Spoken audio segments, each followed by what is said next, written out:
Bismillahirrohmanirrohim. Assalamualaikum warahmatullahi wabarakatuh. Alhamdulillahirobbil alamin. Assalatu wassalamu ala asyrafil anbiya'i wal mursalin wa ala alihi washabihi ajmain. Pertama-tama, marilah kita senantiasa memanjatkan puji dan syukur atas kehadirat Allah Subhanahu wa taala karena atas segala nikmat yang senantiasa dianugerahkan kepada kita semua. Salawat serta salam tak lupa pula kita kirimkan kepada baginda Nabi Muhammad Sallallahu Alaihi Wasallam, keluarga, sahabat, dan para pengikutnya hingga akhir zaman. Pada kesempatan kali ini, saya akan membawakan sebuah dakwah dengan tema bagaimana agama menjamin kebahagiaan. Saudara-saudara sekalian, kebahagiaan adalah dambaan setiap manusia. Semua orang ingin hidup bahagia, baik di dunia maupun di akhirat. Namun, apa yang dimaksud dengan kebahagiaan? Kebahagiaan adalah suatu kondisi yang ditandai dengan perasaan senang, puas, dan damai.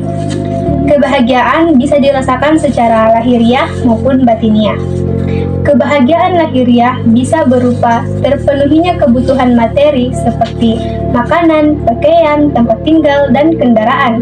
Sedangkan kebahagiaan batiniah bisa berupa rasa tenang, tentram, dan damai. Namun, kebahagiaan itu tidak mudah diraih. Banyak orang yang merasa tidak bahagia meskipun mereka telah memiliki segalanya. Agama merupakan pedoman hidup bagi manusia. Agama memberikan petunjuk kepada manusia tentang bagaimana menjalani hidup yang bahagia. Lantas, bagaimana agama menjamin kebahagiaan? Agama menjamin kebahagiaan dengan memberikan pedoman hidup yang benar. Agama mengajarkan kepada kita tentang cara menjalani hidup yang baik dan benar. Agama juga mengajarkan kepada kita tentang nilai-nilai kebaikan seperti cinta, kasih sayang, toleransi, dan tolong-menolong. Nilai-nilai kebaikan inilah yang akan membawa kita kepada kebahagiaan.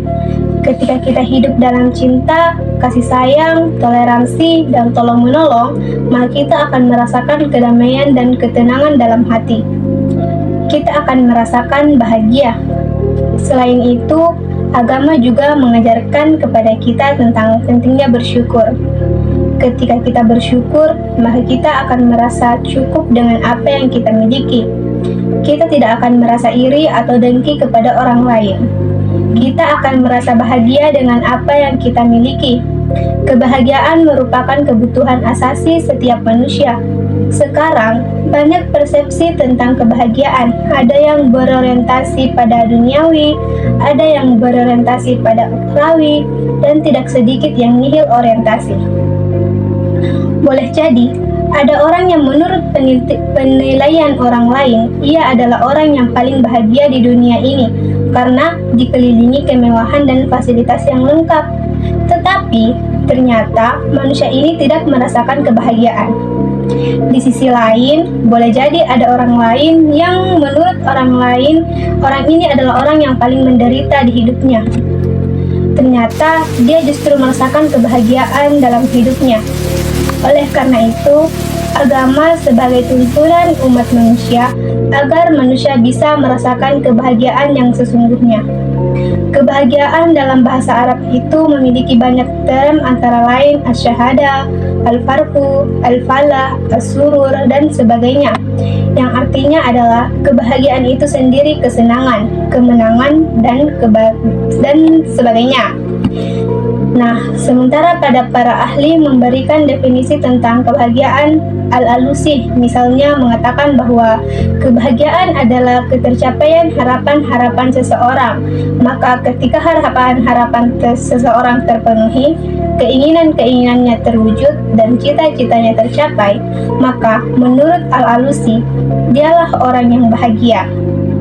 Namun, demikian Al-Alusi ini perlu ditelaah ulang. Kenapa? Karena ketika orientasinya yang sifatnya duniawi, maka harapan-harapan itu, cita-cita itu, keinginan-keinginan itu yang sifatnya duniawi, maka apa yang terjadi?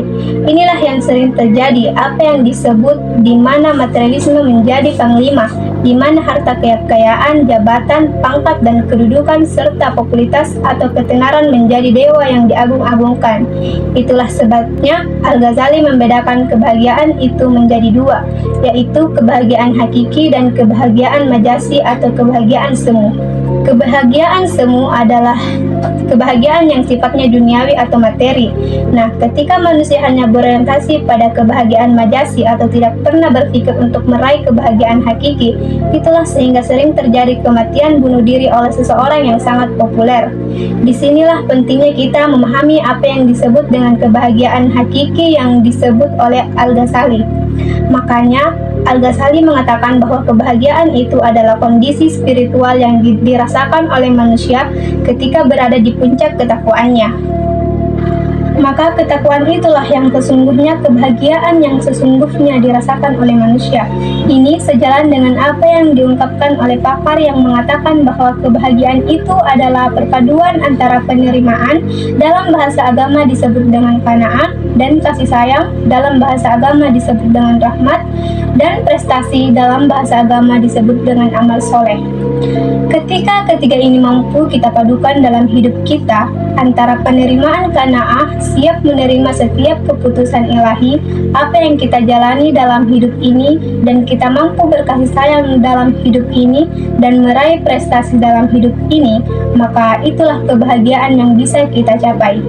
Tetapi, sekalipun Anda meraih prestasi dan dalam hidup ini, tetapi Anda tidak punya rasa kasih sayang, tidak punya simpati dan empati kepada orang lain, maka kita belum mendapatkan kasih sayang itu. Tetapi, sekalipun kita mendapatkan prestasi dan memiliki rasa simpati dan empati, tetapi kita tidak qanaah atau tidak ada kesediaan untuk menerima hidup yang kita jalani ini, maka kita juga tidak meraih kebahagiaan hidup. Itulah sebabnya orang-orang sufi punya prinsip hidup bahwa saya tidak pernah dapat apa yang saya suka, makanya saya suka apa yang saya dapat. Itulah makna qanaah, maka manusia akan meraih kebahagiaan hakiki atau kebahagiaan yang sesungguhnya. Kebahagiaan hakiki yang disebut oleh Al-Ghazali atau kebahagiaan yang sesungguhnya menurut Al-Ghazali adalah tuntunan agama Islam. Karena agama Islam memberikan tuntunan bagaimana manusia memenuhi kebutuhan materi dan kebutuhan spiritualnya. Itulah sebabnya tidak pernah kita lupa dan hampir setiap saat, setiap 5 kali sehari semalam, seharusnya kita salat, kita berdoa. Rabbana atina fid dunya hasanah wa fil akhirati hasanah wa qina azabannar. Fid dunya hasanah wa fil akhirati hasanah. Jadi, bukan hanya bagaimana kita meraih kebahagiaan di dunia, tetapi di akhirat, dan pelajaran Islam bagaimana bisa terpenuhi kebutuhan hidup kita di dunia ini. Dalam hal ini, hal-hal yang sifatnya materi dan terpenuhi kebutuhan kita nanti di akhirat, agama Islam memberikan tuntunan itu. Maka ketika semua itu bisa kita lakukan, maka sesungguhnya kita akan meraih kebahagiaan yang sesungguhnya. Agama adalah jalan menuju kebahagiaan. Jika kita ingin hidup bahagia, maka kita harus berpegang teguh pada ajaran agama. Marilah kita bersama-sama mengamalkan ajaran agama agar kita dapat meraih kebahagiaan di dunia dan di akhirat. Marilah kita bersama-sama memperkuat iman kita dan meningkatkan ketaatan kita kepada Allah Subhanahu wa Ta'ala. Semoga kita semua dapat meraih kebahagiaan yang sesungguhnya, baik di dunia maupun di akhirat.